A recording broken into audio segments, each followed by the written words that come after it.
Emmanuel Eboué was once a star player for Arsenal and Ivory Coast, earning millions of pounds and living a lavish lifestyle. He played in the 2006 UEFA Champions League final, the 2010 FIFA World Cup, and the 2012 Africa Cup of Nations. He was admired by fans and teammates alike for his stamina, strength, and charisma.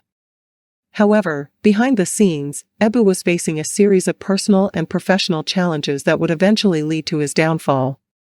He lost his fortune, his family, his career, and his mental health.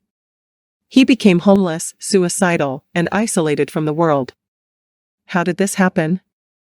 How did a successful football legend become bankrupt? In this video, we will explore the tragic story of Emmanuel Eboué and how he managed to rebuild his life after hitting rock bottom.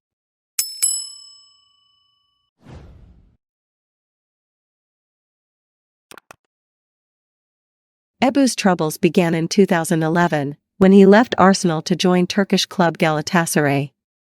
He signed a 4-year contract worth £3.12 million per year, making him one of the highest-paid players in Turkey. However, he soon fell out of favor with the coach and the fans, and was often left on the bench or out of the squad. In 2013, Eboué was involved in a dispute with his former agent, Sébastien Boisseau, over a transfer fee. Boisseau claimed that Eboué owed him €1 million for his role in the move to Galatasaray, while Eboué denied any agreement. The case went to FIFA, who ruled in favor of Boisseau and ordered Eboué to pay the amount plus interest and costs. Eboué refused to comply, and FIFA imposed a 1-year ban on him in 2016, preventing him from playing for any club until he settled the debt. This effectively ended his career at Galatasaray, as his contract expired in the same year. He was also fined by the Turkish Football Federation for failing to pay taxes. While Eboué was struggling with his career, his marriage was also falling apart. He had married his childhood sweetheart, Aurélie, in 2004, and they had 3 children together. However, according to Eboué, Aurélie changed after they moved to England, and became more interested in money and material things. Eboué claimed that Aurélie took advantage of his lack of education and English skills, and persuaded him to sign over all his assets to her name. He said that he trusted her blindly, and did not realize what he was doing. He also accused her of cheating on him with a friend.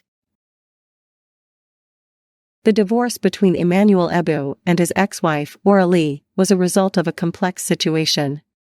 Eboué attributed the divorce to his naivety in financial matters, as he entrusted his finances to his wife, who managed all the contracts he signed. This left him vulnerable and ultimately led to significant financial losses during the divorce proceedings. He also mentioned that the problems he faced, including those with FIFA, were due to bad advice from people who were supposed to care for him. Eboué's struggles were compounded by his ban from football and the loss of his assets, which included his houses and savings, to his ex-wife following the divorce in 2015. Aurélie filed for divorce, and the court granted her a decree nisi in 2017. She also obtained a court order to freeze Eboué's bank accounts and seize his properties in England, including a mansion worth £7 million. Eboué was left with nothing, and had to rely on his friends for food and shelter. He also lost contact with his children, as Aurélie refused to let him see them or talk to them. He said that he missed them terribly, and that they were his only reason to live. He also feared that Aurélie would turn them against him, and make them hate him. Eboué's situation became so desperate that he contemplated suicide. He said that he felt lonely, depressed, and hopeless. He had no money, no home, no family, and no future. Eboué felt like a failure, and that he had let down everyone who loved him. He sometimes slept on the floor of a friend's house, a car, or in a storage room. He said that he had to wash his clothes by hand, and that he had no access to a phone or the internet. The ex-footballer had no access to medical care, and suffered from various health problems. He said that he often cried himself to sleep, and that he prayed to God for mercy. Eboué at some point thought about ending his life, and had a rope ready to hang himself. In his words, he was afraid of dying, but also afraid of living. However, Eboué did not give up on life, as he found strength in his faith, and believed that God had a plan for him. He said that he also received support from some of his former teammates and friends, such as Didier Drogba, Kolo Touré, and Nwankwo Kanu. They encouraged him to stay positive and offered him help and advice. Eboué also got a chance to resume his football career when he was offered a trial by his former club, Arsenal, in 2017. He trained with the under-23 team and hoped to impress the manager, Arsene Wenger, and earn a contract. He said that he was grateful for the opportunity and that he felt happy to be back on the pitch. Eboué also managed to clear his name from the FIFA ban after he paid his former agent the outstanding amount. He said that he borrowed the money from a friend and that he was relieved to settle the case.